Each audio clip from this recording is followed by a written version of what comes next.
자, 1-2 측정 표준과 정보에 대해서 살펴보도록 할게요. 자, 측정과 측정 표준이 처음에 나왔는데요. 과학에서 측정과 어림에 대한 얘기를 먼저 볼게요. 측정은 물체의 질량이나 길이, 부피 등을 재는 활동입니다. 뭔가를 재는 걸 측정이라고 하죠. 그걸 잘 재려면 적절한 단위도 있어야 되고 도구도 적절한 걸 선택을 하셔야 돼요. 그런데 측정을 하기 전에 우리가 먼저 대충 한번 생각해 보는 걸 어림이라고 하거든요. 측정 도구 없이 어떠한 양을 추정하는 거를 어림이라고 하는데요. 어림이라는 걸 잘 해야 적당한 측정 도구가 뭔지 판단을 할 수가 있거든요. 예를 들어서 액체 부피를 잴 때 대충 어림을 해요. 이게 몇 밀리인지 그걸 어림을 하고 그거에 맞는 측정 도구를 선택을 할 수 있거든요. 그래서 어림이라는 거는 정확한 측정 도구를 결정하는데 도움을 주기 때문에 우리가 시행을 하고, 그다음에 어림을 바탕으로 이제 어떤 양이나 질량이나 길이 등을 정확히 측정을 해야 되겠죠. 네. 자, 그런데 이 오른쪽 왼쪽에 보시면은 측정도 메스 실린더가 나왔어요. 측정 도구로. 자, 근데 측정하려는 양이 측정 도구의 눈금과 맞지 않는 경우에는 눈금 사이를 몇 등분하냐면 10등분해서 읽는다고 되어 있네요. 네. 지금 물의 양이 여기 75고 여기가 지금 76이에요. 그죠? 75와 76 사이에 걸쳐 있어요. 요건 이제 보는 사람마다 좀 다르겠는데 75와 76 사이니까 거기를 10등분해서 75.5로 읽는다라고 되어 있죠. 뭐 어떤 사람은 75.6으로 읽을 수도 있어요. 자, 그래서 눈금이 없는 곳에 걸치는 경우에는 그 사이를 10등분해서 읽어라. 알겠죠? 그래서 소수점 첫째 자리까지 여기서는 표현을 해주네요. 자, 그 다음에 측정의 표준입니다. 물체를 측정할 때 사람마다 이제 기준이 다르면 안 되잖아요. 그래서 누가 측정해도 똑같아야 되니까 일관성 있는 측정을 위해서 만들어진 과학적 기준을 체크해 주시고, 이런 과학적 기준을 측정 표준이라고 합니다. 표준. 단위도 다 똑같이 맞춰야 되고요. 측정하는 방법도 일치시켜야 되고요. 측정하는 도구나 그거 해당하는 표준 물질, 이런 것들을 정해놔야 된다는 얘기죠. 서로 합의를 통해서, 토의를 통해서. 자, 길이의 측정 표준 변화가 하나의 샘플로 나와 있는데, 과거에는 18세기 말에는 지구의 북극에서 적도까지의 길이의 1000만분의 1, 지구가 이렇게 있으면 북극에서 적도까지 요 길이의 1000만분의 1을 1m라고 정의를 내렸답니다. 뭐 그걸 다 같이 합의를 했겠죠. 1m라고 정의하고 이거를 1m에 맞는 막대기, 금속 막자입니다. 금속차. 이런 금속차, 이걸 미터 원기라고 하는데 이걸 만들어 썼어요. 요게 1m예요 라고 서로 약속을 한 겁니다. 이제 자, 요게 이제 표준이었고요. 시간이 지나면서 요 미터 원기가 손상이 되어 변하지 않는 다른 기준이 필요하였다. 요 1m짜리 요 금속자는 온도 등의 영향도 받아요. 온도가 올라가면 늘어나기도 하고 온도가 떨어지면 줄어들기도 하고 끝에가 손상도 되고. 자, 그래서 다른 기준을 마련하였다. 이것도 국제 표준이죠. 뭘 이용했냐? 1900년도에 들어서 빛의 속력이 항상 일정하거든요. 진공 중에서 아주 순간적인 시간 동안 진행하는 거리를 1m라고 정의했다라고 되어 있네요. 빛의 속력은 항상 일정하기 때문에 그렇습니다. 빛의 속력은 일정입니다. 일정. 변하지 않기 때문에 속력은 시간분의 거리. 그죠? 그래서 거리는 속력 곱하기 시간. 빛의 속력 여기다 넣으시고 요 시간 100만 천만억 2억 9,900만 분의 1초를 여기다 넣으면 요 1m라는 게 나와요. 그때 이제 길이를 1m로 정의를 하고 지금은 이제 요거를 표준으로 사용을 한답니다. 그래서 이 측정 표준은 뭐 시대에 따라서 달라지기도 합니다. 좀 더 정확한 어떤 기술이 발전 개발이 되면 그걸 이용해서 표준이 달라지기도 합니다. 측정하는 방법 등이 달라지기도 하죠. 자, 측정 표준이라는 요 말을 잘 외워두세요. 측정 표준. 자, 그 다음에 이러한 측정 표준의 활용. 일상생활, 과학, 기술, 산업 등 다양한 분야에서 활용이 됩니다. 과학에서만 쓰는 거 아니에요. 측정 표준은 매우 다양한 분야에서 사용을 합니다. 첫 번째 보니까 날씨 예보에 사용을 했네요. 기온을 도시 단위로 측정해서 일기예보에도 쓰고요. 과속 단속할 때도 킬로미터 퍼 아워 시속이라고 보통 얘기하죠. 얼마 시속 얼마 이상에서는 과속입니다라고 서로 약속을 하고 우리가 활용하고 있습니다. 미세먼지 농도도 마이크로그램 퍼 세제곱미터 1세제곱미터당 몇 마이크로그램을 기준을 정해서 요거 넘어가면 좀 안 좋아요. 이렇게 측정 표준을 정해서 쓰고 있죠. 식품에서도 쓰고 있고 공사장의 소리에 세기에서도 쓰고 있고 혈당량 잴 때도 어느 기준을 정합니다. 그거 이상 넘어가면 위험합니다. 이렇게. 그래서 측정 표준은 굉장히 다양하게 쓰이고 있다는 겁니다. 다양한 분야에서. 뭐 실내 공기질의 항목을 측정한다. 또는 층간소음을 차단할 때 어떤 방법으로 측정을 해야 되는지. 미세먼지, 인증 표준물질 이런 것들 측정할 때도 다 측정 표준이 들어간다는 거예요. 서로 약속된 어떤 기준값이 있다는 겁니다. 자, 측정 표준의 유용성과 필요성. 측정 표준, 요게 답인 경우가 많아요. 측정 표준을 이용해서 제공되는 정보는 신뢰할 수 있고 일상생활을 편리하게 한다. 서로 간에 약속한 거니까 신뢰할 수 있다는 거고요. 원활한 의사소통과 공정한 거래를 할 수 있다. 단위가 서로 똑같기 때문에 같은 크기를 가지고 서로 얘기할 수 있다는 거죠. 단위가 다르면 서로 얘기하는 게 달라질 수 있잖아요. 다른 단위를 사용하거나 측정 방법이 달라서 생기는 혼란이나 사고도 예방할 수 있고요. 그 다음에 서로 간의 의사소통도 원활하게 할 수 있답니다.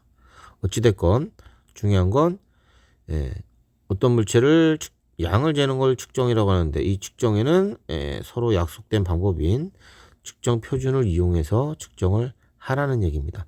측정 표준은 한번 정해지면 안 변하는 게 아니고 시대에 따라 변하기도 한다는 거고요. 자, 이러한 측정 표준이 활용된 예들이 여러 가지 분야에서 있다는 거 알아두시죠.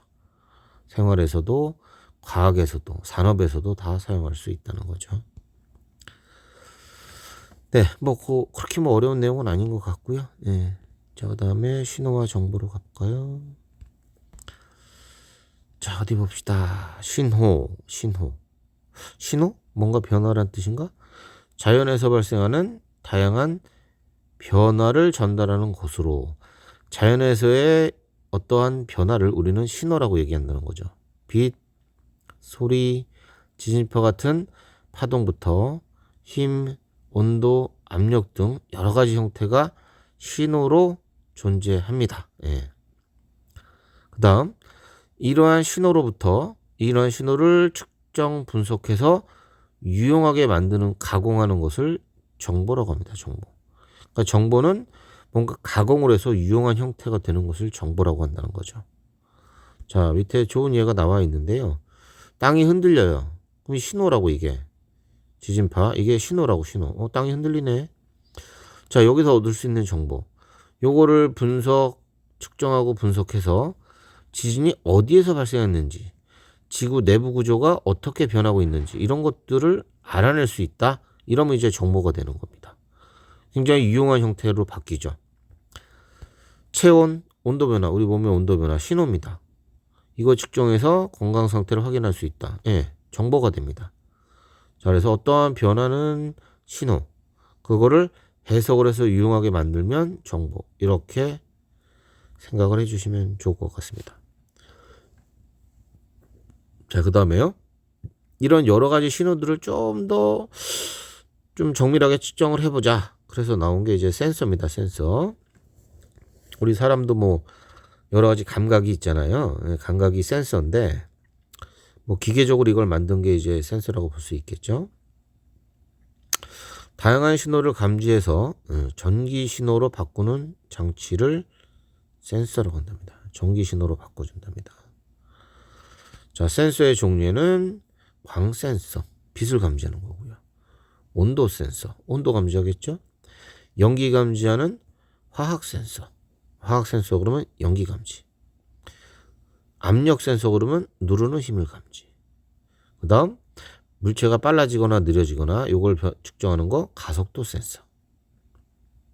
네, 이런 것들이 있고요. 그 다음에 온도계 중에서도 접촉하지 않고 재는 거 있죠. 적외선을 이용해서 재는 거 광 센서. 적외선을 감지하는 광 센서가 있고요. 가스 누설 경보기에는 화학 센서가 들어있어요. 네, 가스 감지하게. 스마트폰에는 가속도 센서가 있어서 방향을 맞추어서 가로나 세로로 회전한다. 이런 거 있죠.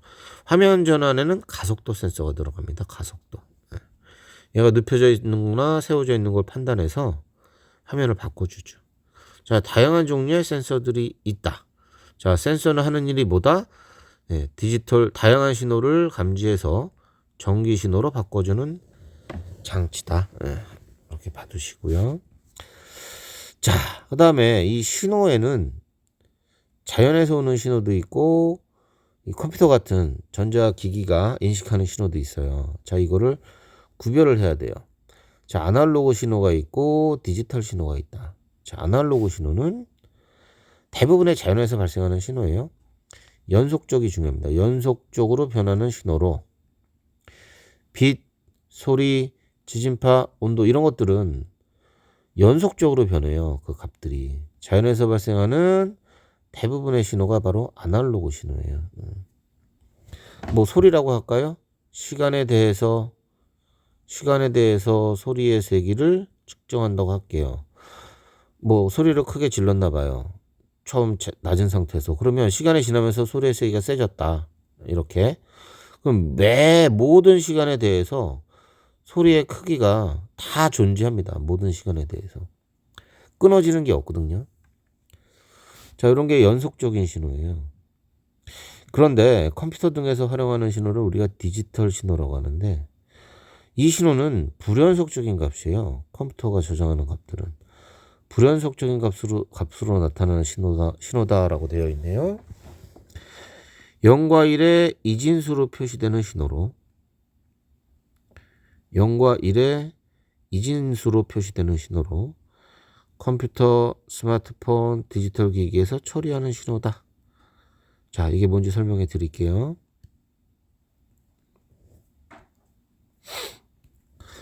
자, 원래 그 어떤 소리가 이렇게 났다고 할게요. 시간에 대해서 소리의 세기가 이렇게 났다고 할게요. 그러면 모든 시간에 대해서 소리의 크기가 지금 있는 거거든요. 연속적으로. 이거를 컴퓨터에 다 저장을 못해요. 정보가 너무 많아서. 그래서 이렇게 끊어요. 시간을 뭐 1초 간격으로 끊을까요? 1초, 2초, 3초라고 할게요. 자, 여기 1초일 때 정보가 2라고 할게요. 2초일 때는 뭐 6이라고 합시다. 그러면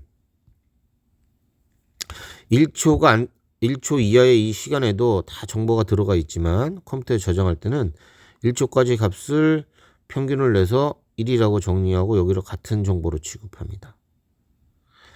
1에서 2초까지 1에서 2초까지 2에서 6이면 뭐 평균값이 얼마인가요? 4인가요? 1에서 2초까지는 4로 놓고 여기를 같은 값으로 취급해요. 네. 그러면 컴퓨터가 저장하는 정보는 1하고 2초까지 보면은 1하고 4 두 개만 저장하면 되거든요. 실제 자연에서 나는 소리는 1초와 2초 사이에 이 사이에 엄청나게 많은 정보가 있어요. 거의 무한대죠, 무한대. 무한대라고. 자, 얘를 저장할 수 없기 때문에 이렇게 특정 시간 간격으로 정보를 저장해요. 그래서 정보 자체가 매 초마다 이렇게 뚝뚝 끊어지죠. 이렇게 불연속적인 값을 갖게 되고요. 그 다음에 컴퓨터는 이 1이라 114 이런 숫자들이 있을 때 얘를 이진법 0과 1로밖에 기억을 못 하거든요. 그래서 얘를 바꿔요. 1은 0, 1로 4는 4를 이진법으로 바꾸면 어떻게 될까요? 2는 4 나머지 없고요. 1은 2 나머지 없고요. 1빵빵이네요. 1, 0, 0 이러면은 이게 4예요. 4라는 숫자는 100으로 저장하고 1은 01로 저장하고 이런 식으로 컴퓨터는 정보를 저장한답니다. 자, 이것을 디지털 신호라고 해요. 디지털 신호. 자, 정리. 자연에서 나오는 신호는 대부분 연속적인 신호다. 연속적인 신호를 우리는 아날로그 신호라고 하고, 컴퓨터에 정보를 저장할 때는 시간 간격으로 특정한 값들을 저장해야 됩니다. 그러다 보니까 불연속적인 값들이 저장이 되고요. 이 값들도 이진법으로 표현해서 0과 1로만 표시해서 저장을 하게 됩니다. 이걸 디지털 신호라고 얘기를 하죠. 자, 자연의 신호를 컴퓨터에 저장을 하려면 디지털 기기로 처리하면서 센서에서 변환된 아날로그 전기 신호를 디지털 신호로 변환하는 과정을 거쳐야 된다라고 되어 있네요. 컴퓨터에 파일로 저장을 하려면 아날로그 신호를, 그렇죠? 아날로그 신호를 전기 신호로 바꾸고 얘를 갖다가 다시 디지털 신호로 변형을 해야 돼요. 이렇게 신호를 전환을 해서 저장을 해야 된다는 얘기죠. 그러니까 요거 잘 보셔요. 자, 자연에서 오는 여러 가지 신호들이에요. 아날로그 신호입니다. 자, 센서가 얘를 받아들이죠. 받아들여서 뭘로 바꿔요? 전기 신호로 바꿉니다.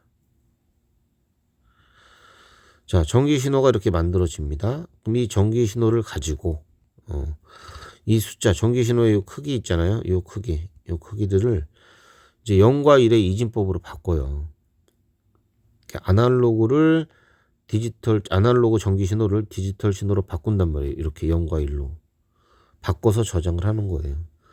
이 변환하는 장치를 아날로그를 디지털 신호로 이렇게 바꿉니다. 아날로그를 디지털로 바꾸네요. ADC라고 부르는데요. 이런 장치를 이용해서 바꿉니다. 이 신호가 만들어지면 얘를 갖다가 이제 파일로서 저장할 수 있겠죠. 자, 디지털 신호, 저장되어 있는 디지털 신호의 특징들, 신호 저장, 재생, 전송에 편합니다. 컴퓨터 파일 생각하세요. 자, 아날로그 신호를 디지털 신호로 변환하면 원래 가지고 있던 정보가 왜곡되거나 일부를 잃어버릴 수도 있어요. 완전히 원래 거하고 똑같지 않아요. 이 신호하고 똑같냐? 그건 아니라는 얘기죠. 그럼 또 거의 비슷하게 만들 수는 있어요. 요 시간 간격을 최대한 줄이면 돼요. 시간 간격을 줄여서 저장하는 정보의 양을 늘리면 돼요. 이렇게. 그러면은 원래하고 최대한 비슷해지겠죠. 100% 똑같을 수는 없습니다. 비슷해지겠죠. 자, 그래서 디지털 신호로 바꾸면 원래 정보가 손실이 일어날 수 있다. 그 다음, 일단 한번 전환이 되고 나면 아날로그에 비해서 저장에 필요한 용량도 적고 복사 편집도 굉장히 자유롭다. 그 다음, 전송하는 것도 무지 쉽다. 이런 얘기죠. 이메일로 잘 보내줄 수 있잖아요. 자, 그 다음, 자, 이렇게 디지털 정보가 이제 현대 문명에 어떤 영향을 끼쳤느냐. 정보를 디지털로 변환하는 기술을 활용하여 디지털 정보를 잘 얻을 수 있고요. 이 디지털 정보는 저장과 분석이 굉장히 쉬워요. 그래서 PC 같은 다양한 기기에서 활용할 수 있고요. 전송도 쉽잖아요. 정보통신에도 활용이 되고요. 이러한 정보는 당연히 일상생활, 산업, 과학 등 다양한 분야에서 이용이 되고 있습니다. 여긴 뭐 여러분들 입장에서는 쉽겠죠. 사진과 영상 공유, 뭐 인터넷을 이용한 구매, 전자책 교육 앱 등 무인드론 자율주행 기술, 그다음에 신체 조직 검사할 때도 디지털 기술을 이용해서 정확도를 높이고, 이렇게 다양한 분야에서 활용이 되고 있답니다. 네, 본문 잘 읽어보시고요. 필기하고 있으면 필기하시고 다시 한번 여기 개념하기 문제 푸시고 내신 만점 문제 뭐 많지 않잖아요. 실력 업까지. 실력 업까지가 아니군요. 단원이 끝나는 거라서 문제가 좀 많네요. 여기까지네. 29초까지네. 뭐 일요일까지 시간이 뭐 촉박하니까 최대한 풀 수 있는 데까지 풀어 오도록 하세요. 자, 본문 보는 시간은 짧은데 문제 푸는데 시간이 많이 걸리겠다. 자, 고생들 하시고요. 수고하셨습니다.